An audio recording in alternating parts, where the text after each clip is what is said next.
Hello friends, প্রথমেই জানাই সবাইকে শুভ দীপাবলির প্রীতি ও শুভেচ্ছা। আজ দীপাবলির দিনেই আমি আমার চ্যানেল গ্লোবুকের শুভ সূচনা করলাম। প্রতিদিন আমরা গল্পে বাঁচি, কখনো নিজের, কখনো অন্যের। ভোরের আলো থেকে রাতের নীরবতা পর্যন্ত প্রতিটি মুহূর্ত যেন এক একটা নতুন অধ্যায়। কিন্তু এই পৃথিবীর কত গল্পই না অজানা থেকে যায়, কত চরিত্র, কত ভাষা, কত অনুভূতি, যাদের স্পর্শ আমরা কখনোই পাই না। জাপানের কোনো ছোট্ট গ্রামে লেখা এক গল্প, মিশরের মরুভূমির মাঝে রচিত এক কবিতা, আফ্রিকার শিশুর চোখে দেখা এক রূপকথা, কিংবা আমাদেরই বাংলার কোনো মফস্বলের উপন্যাস, প্রতিটি এক একটা জানলা, যেখান থেকে আমরা দেখতে পাই পৃথিবীকে নতুন চোখে।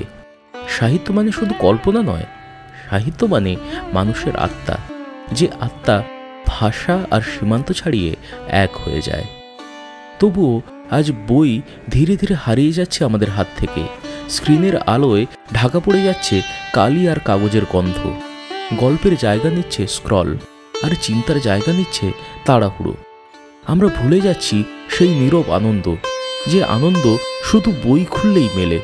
এই হারিয়ে যাওয়া আনন্দটাকেই ফিরিয়ে আনতে এসেছে গ্লোবুক। গ্লোবুক মানে বইয়ের দুনিয়া, যেখানে বাংলা, হিন্দি আর ইংরেজি সাহিত্যের গল্প একসাথে বেঁচে ওঠে। এভরি সানডে গ্লোবুক নিয়ে আসে নতুন যাত্রা। কখনো কোনো বইয়ের রিভিউ, কখনো কোনো গল্পের প্রেক্ষাপট, আবার কখনো লেখকের ভাবনা, তার সৃষ্টির পেছনের গল্প। এখানে ভাষা আলাদা, কিন্তু অনুভূতি এক। গ্লোবুক, বইয়ের দুনিয়া, সীমান্তহীন গল্প। গ্লোবুকে তুমি পাবে বিশ্ব সাহিত্যের রিভিউ, অনুবাদ করা অজানা গল্প, হিন্দি সাহিত্যের মর্মস্পর্শী কবিতা, ইংরেজি ক্লাসিক্সের গভীর বিশ্লেষণ, আর বই থেকে জীবনের দর্শন। কখনো রবীন্দ্রনাথের কথা, কখনো প্রেমচন্দ্রের সমাজবোধ, আবার কখনো শেক্সপিয়ার বা টনি মরিসনের মানবিকতা। Stories from every corner in every language, because literature belongs to everyone. বই মানে শুধু পৃষ্ঠা নয়, বই মানে এক যাত্রা, চিন্তা থেকে সংযোগের। চলো আবার বই খুলে বসি, পড়ি বাংলায়, শুনি হিন্দিতে, ভাবি ইংরেজিতে। কারণ গল্পের ভাষা নয়, অনুভূতি আমাদের এক করে।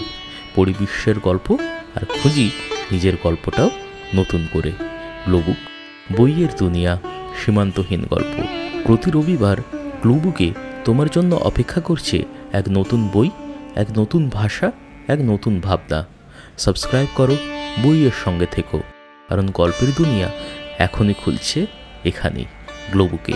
আর গল্প পড়ার এই অভ্যেসটা বাঙালি তথা ভারতীয়দের মধ্যে আমি আবার পুনর্জাগরিত করতে চাই।